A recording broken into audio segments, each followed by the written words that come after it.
Bagian 20. Pertemuan terakhir. Saka masih terlelap di atas tikar lantai dengan selimut seadanya. Sedangkan aku hampir semalaman tidak bisa tidur sama sekali.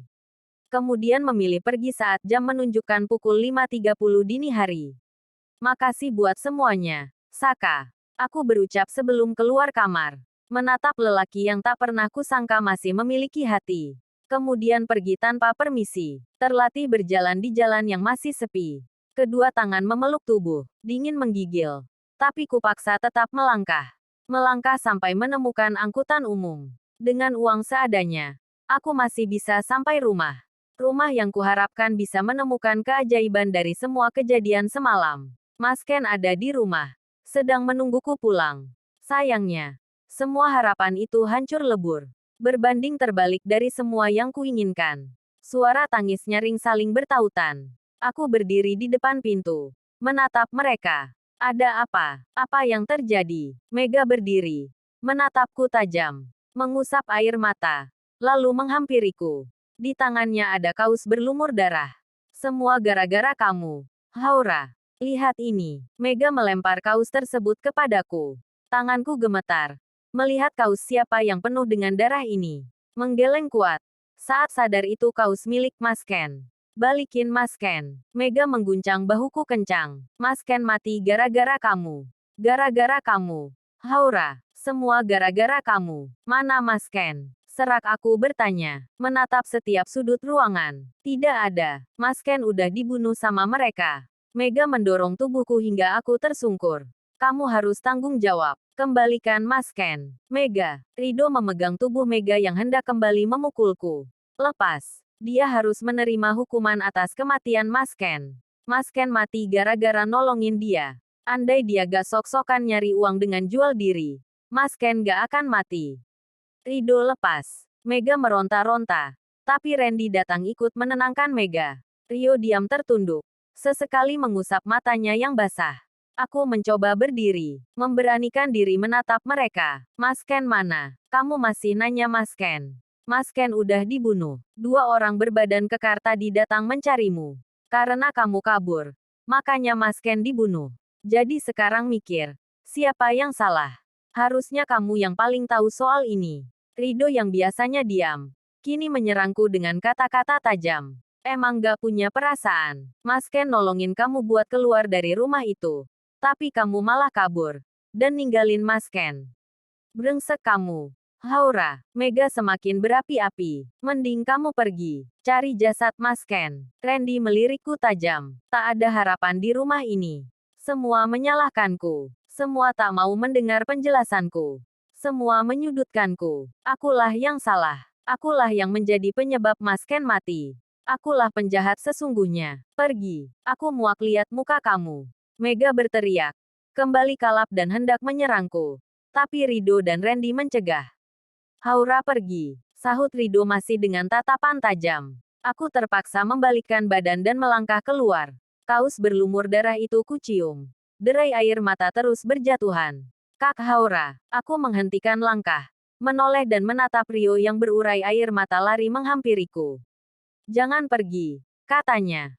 Tangisku semakin pecah. Menggeleng. Tidak, aku harus pergi. Aku sudah tidak layak tinggal di rumah ini. Jangan pergi. Rio memegang tanganku. Sekali lagi aku menggeleng. Ini bukan salah Kak Haura. Kak Haura jangan pergi. Aku mengusap rambutnya. Sungguh. Orang kedua setelah Mas Ken yang paling kusayang di rumah ini adalah Rio. Aku tak sanggup berkata-kata. Dada semakin sesak. Senyum terpaksa ku berikan. Lalu kembali membalikkan badan dan melangkah lagi. Kak Haura. Aku melambaikan tangan tanpa menatapnya. Runtuh sudah duniaku. Asteris. Kemana kaki akan melangkah? Kemana diri ini harus pergi? Sekarang tak ada lagi tujuan. Hilang semua harapan kebahagiaan. Mas Ken telah pergi. Dan akulah yang menjadi penyebabnya. Kata-kata Saka memang benar. Aku harus sukses dan membalas semua kekejaman mereka. Namun, hidupku sudah tidak ada artinya lagi sekarang. Mungkin lebih baik mengakhiri semua penderitaan. Menyusul Mas Ken. Dan aku bisa bahagia setelahnya. Duduk di depan emperan toko yang tutup. Aku menatap kaus milik Mas Ken. Menatap darahnya. Membayangkan bagaimana cara mereka membunuhnya. lalu membuang mayatnya ke tengah hutan dan akhirnya menjadi santapan binatang liar. Aku kembali terisak-isak menciumi kaus Mas Ken. Tak kupedulikan bau amis darah. Dalam isak aku mengucapkan kata maaf berkali-kali. Maaf karena pergi meninggalkannya. Maaf karena tak bisa berbuat apa-apa. Maaf karena menjadi penyebab ia menjemput penghujung yang mengenaskan. Maaf untuk segala hal yang menyakitkan. Awan hitam membungkus langit di sore hari. Dan aku sudah berjam-jam duduk sendiri dan menangis. Lelah.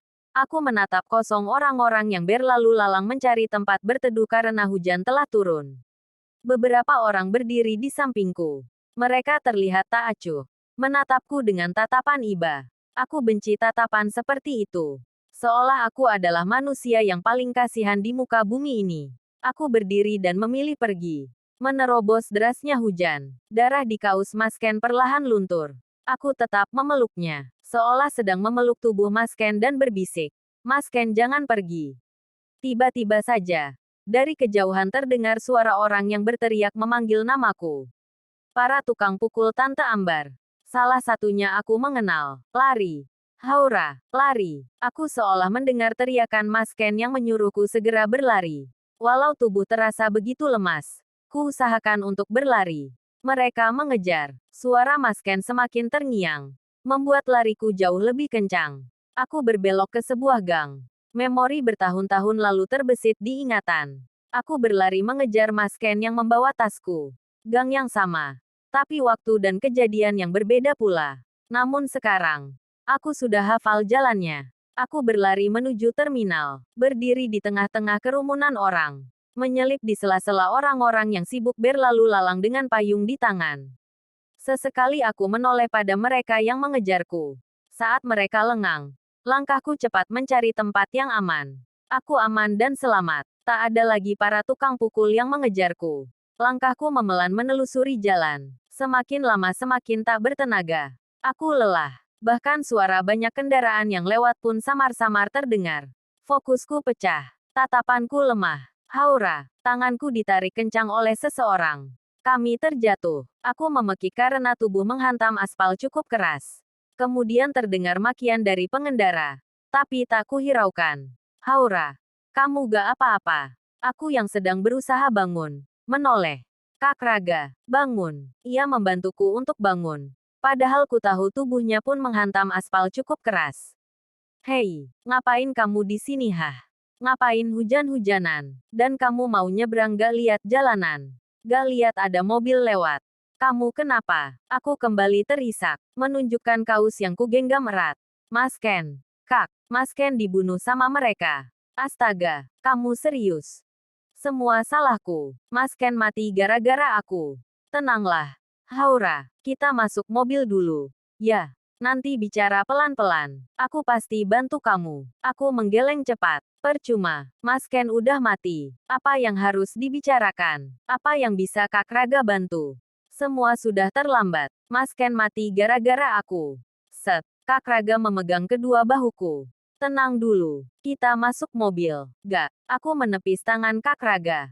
Aku mau pergi. Aku harus pergi juga. Pergi kemana? Ikut Mas Ken. Jangan bercanda. Haura, tak kuhiraukan. Aku kembali membalikkan badan dan melangkah untuk menyeberang jalan. Namun, tanganku ditarik paksa oleh Kak Raga. Lepas. Kak, gak. Haura, kita masuk mobil. Ya, please. Gak mau. Lepas. Aku meronta. Please. Nanti aku bantuin kamu. Aku akan jeblosin mereka semua ke penjara. Percuma. Kak, percuma. Mas Ken udah gak ada. Aku kembali terisak. Tubuhku merosot dan Kak Raga sigap menangkap. Setidaknya mereka harus menerima balasannya. Haura, aku akan bantuin kamu. Kutatap wajah Kak Raga penuh harap. Bantuin. Ya, apapun akan kulakukan untukmu. Haura, jika aku minta mereka dibunuh, bisa. Aku mendengkus kasar ketika Kak Raga diam dengan ekspresi yang sangat jelas sebagai jawaban. Gak bisa. Kan, aku hanya ingin mereka semua dibunuh dengan cara jauh lebih keji. Penjara tak cukup bagi mereka menerima balasan. Aku mau mereka semua mati. Terdengar helaan napas berat dari Kak Raga. Ia mengusap wajah berkali-kali, membuatku cukup mengerti untuk segera pergi. Sia-sia menyampaikan keinginan pada orang yang masih memiliki hati. Aku berdiri dengan susah payah karena tubuhku semakin lemah. Saat hendak beranjak, Kak Raga memanggil. Langkahku terhenti tapi tetap tidak menoleh menatapnya. Kamu benar. Penjara tidak cukup untuk seorang pembunuh. Pembunuh harus merasakan juga bagaimana rasanya dibunuh.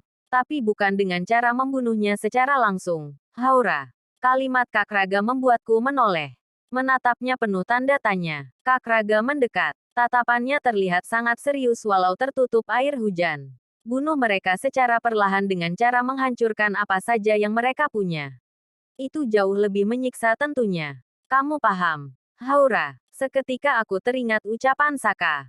Dengerin gue. Ra, lo cuma punya dua pilihan saat ini. Masuk ke dalam dan jadi budak di rumah ini entah sampai kapan.